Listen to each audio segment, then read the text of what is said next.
All right, ready to dive into financial freedom. Absolutely. It's a topic that resonates with everyone. It's funny.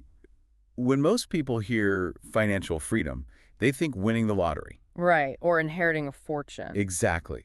But the truth is, building a life where money isn't this constant weight on your shoulders, it's totally achievable. It's about taking control, making informed decisions, and yeah, having some fun along the way. The sources you gave me for this deep dive, they lay out this really cool approach called the Barefoot Investor. Ever heard of it? Oh, yeah, it's gained quite a following. It seems to ditch all that complicated financial jargon. Yeah, it's about simplifying things, making it accessible to everyone. Exactly. So one of the first things that caught my eye was this idea of barefoot date nights. Oh, okay, I'm intrigued. Date nights and finances. Right. It's not about those fancy dinners or anything. Think more like ordering a pizza, grabbing a drink, It's more my style. and then having an open, honest chat about your finances with your partner. I love that because, so many relationship problems stem from financial stress. Yeah, makes sense. Money could be a touchy subject. It really is. In fact, Relationships Australia found that money is the leading cause of relationship breakdowns. Wow, that's pretty alarming. It is, Is it- which is why those date nights, they can be like preventative relationship therapy. Right. Get everything out in the open, set some shared Work goals. together as a team. Exactly. Yeah. Way better than those arguments about bills, am I right? Oh, absolutely. Now, speaking of tackling finances head on, this barefoot approach, it has this really unique system for banking. Yeah, they call it barefoot banking, and it uses these like quirky nicknames for different accounts. Okay, I got to hear this. So there's the blow account, which is basically your guilt-free spending money. For those little everyday joys. Right. Then there's smile for short-term savings goals, a vacation, a new gadget, whatever makes you smile. Love it. And what about those less joyful financial obligations? Oh, they've got that covered. Fire extinguishers for tackling debt. Put those financial fires out. You got it. And of course, there's Mojo. That's your emergency fund for those unexpected life curveballs. Smart. Because you never know what's around the corner. Exactly. And what's interesting is, according to the Australia Institute, Australians pay the highest bank fees globally. Really? Wow, didn't realize that. Yeah, it's crazy. So this system emphasizes minimizing those fees and maximize the interest you earn. Makes total sense. Small changes can really add up over time. Okay, now let's talk about something that might seem a little daunting, especially if you're younger superannuation. Oh, yeah, the retirement fund. This source material calls it the golden ticket to financial freedom. And they make a really strong argument for why we need to start paying attention to it, even in our 20s and 30s. Compound interest, it's a powerful thing. They actually gave an example. An investment of $10,000 back in 1970 Yeah. would be worth almost $1 million today. A million. Seriously? Seriously, it's the magic of time and compound interest. Of course, I know whenever someone mentions the share market, Yeah, it can be a little scary. understandably, it seems unpredictable with all the global ups and downs. Right. But it's important to remember, historically, the share market has always trended upwards over the long term. Exactly. And they actually suggest a few ways to really maximize those super contributions, like salary sacrificing. Salary sacrificing. Does that mean like giving up part of your paycheck? Not exactly. It's more about putting a portion of your income directly into your super before taxes. So less taxes and more for retirement. You got it. They also talk about taking advantage of government co-contributions. Oh, yeah, I've heard of those. Is that basically free money from the government? Well, not entirely free, but the government matches a portion of your super contributions, boosting your savings. That's awesome. It is. It's all about being proactive, being strategic, and using those tools to your advantage. Okay, so we've got our barefoot banking system. We're getting savvy with our super. But now let's talk about how we actually live our lives while building this financial freedom. The source material uses this really cool phrase, Yeah, what's that? #BarefootRich. Ooh, I like that. It's about, like, living well, but not being defined by all those material possessions. More about conscious spending, focusing on what truly matters. Right. There's actually a really powerful story in here about the author losing everything in a house fire. All his possessions, mementos, everything gone. Oh, wow, that's devastating. It was. But what he discovered was that his true happiness wasn't tied to those things at all. It's a powerful realization. It really is. It was about experiences, relationships, the things that money can't buy. And they emphasize aligning your spending with those values, like what brings you genuine joy. Right. And they even give this example of like splurging on a really comfortable pillow. Okay, I can get behind that. After the fire, the author realized, like, a good night's sleep, that's priceless. Makes sense. And it's also about challenging that whole keeping up with the Joneses mentality. Oh, yeah. Comparing ourselves to others, trying to keep up. It's a recipe for unhappiness. The source calls those people postcode pavos. Postcode Pavos. People who stretch themselves thin just to live in a certain area, even if it means sacrificing their financial well-being. Postcode Pavos. I love it. It's so true, though. It's easy to fall into that trap. Especially with social media constantly bombarding us with these curated realities. Right. But the reality is financial freedom isn't about impressing others. It's about building a life you truly love on your own terms. Exactly. It's about defining your own version of success and happiness. Welcome back. Glad to be continuing this deep dive with you. It's amazing how much we packed into that first part. We talked about those barefoot date nights, setting up our banking system, even starting to think about super. Definitely a solid start. Yeah. But like you said earlier, life throws curveballs. Oh yeah, all the time. Job losses, unexpected expenses, you name it. Right. That's where the Mojo account, that emergency fund we talked about, comes in. Having that cushion can be a lifesaver. Makes sense. But the source recommends 3 months' worth of living expenses in that account. It does seem like a big number, but remember, it's a marathon, not a sprint. So small steps. Exactly. Even if you start with just $20 a week, it all adds up. And maybe set up an automatic transfer so you don't even have to think about it. Great idea. Make it a habit. But I know what you're thinking. What about those of us already struggling to make ends meet? It's true. Finding that extra money can be tough. It is. But there are always little areas where you can cut back. Like what? Bringing your lunch to work, skipping that daily latte. Okay, yeah, those small things can add up. Absolutely. You can also look for ways to boost your income, maybe a side hustle or even asking for a raise.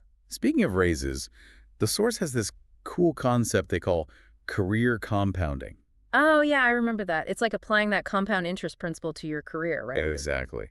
It's not just about working harder, it's about working smarter. Hmm. They emphasize really maximizing those performance reviews. Most people just go through the motions, but they can be such a powerful tool. So come prepared, knowing your worth, asking for that raise or promotion. Exactly. They even suggest aiming for a $5,000 pay raise every year. Whoa, $5,000. That's ambitious. It is, but it's about knowing your value and advocating for yourself. But of course, not everyone feels like they're in a position to climb that ladder. Some people feel stuck in their jobs, uninspired, or even unhappy. Right, and the source addresses that too. They talk about really exploring what you love. It could be a hobby, volunteering, anything that sparks your passion. So finding those things that light you up even outside of work. Exactly. And they use this great analogy of swinging on the trapeze. Yeah, okay. Never heard that one before. So you have your secure base, your current job, right? And then you're building your skills and experience on the side, like you're grabbing onto that next trapeze. Only when you have a firm grip on that new venture or career path do you let go of the old one. So taking calculated risks, being strategic, not just leaping into the unknown. This is great. We've talked about building our emergency fund, leveling up our careers, but now what about that big one, buying a house? Ah, the great Australian dream.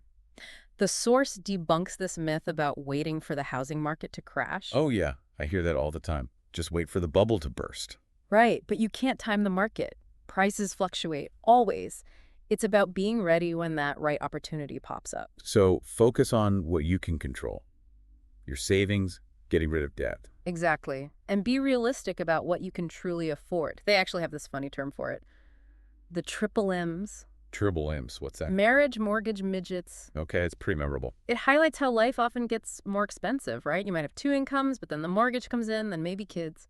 It's a good reminder not to overstretch, even if you qualify for a larger loan. But the source also talks about, like, house hacking as another option. Oh yeah, that's a creative one. You buy a property with multiple units and rent out the others to help with the mortgage. So being a mini landlord, but also living in the property yourself. Interesting strategy. Okay, we've covered a lot, but what about insurance? It's important, but not always the most fun topic. Definitely a necessary evil. Yeah. But it's all about protecting yourself and your loved ones when things go sideways. The source had some good tips on getting the best coverage without breaking the bank. Yeah, they suggest opting for a higher excess to lower your premiums, focusing on comprehensive hospital cover over extras. So understanding those different types of coverage and being strategic about it. Exactly. Now let's touch on something that can be a bit of a taboo topic, credit Oh, cards. those can be dangerous. The source actually compares getting a credit card to buying a dog. Okay, now I'm really curious. Once you have it, it's hard to give it up, even if it bites you. I love that. Yeah, But it's true. Those reward points and perks, they can be tempting.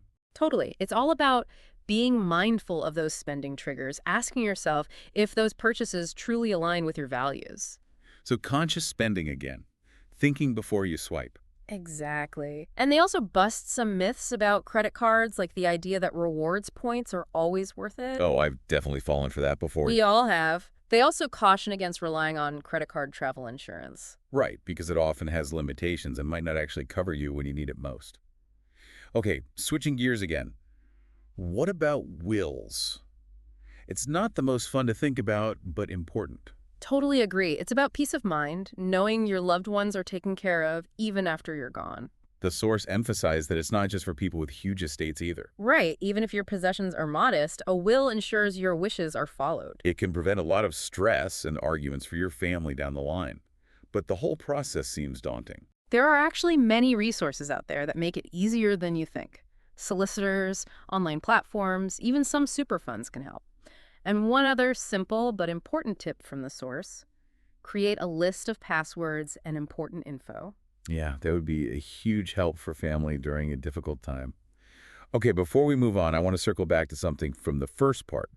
Postcode Pavos versus the millionaire next door. Yeah, that contrast between outward appearances and true wealth is fascinating. The postcode Pavos, they prioritize living in that fancy neighborhood, even if it means stretching their finances thin. While the millionaire next door might live more modestly, but they have that financial security and freedom. It's a good reminder that real wealth isn't about showing off. Exactly. And often those who appear wealthy are actually burdened by debt, trapped in that cycle of trying to keep up. It's all about finding contentment and security on your own terms. Before we wrap up this part, I think it's important to remember that you don't have to do this all alone. Absolutely. The source encourages finding your tribe, whether it's online communities or even just talking to friends and family. Sharing knowledge and supporting each other. Right. And what I found truly inspiring were all the success stories in the source. People from all walks of life, proving that financial freedom is possible.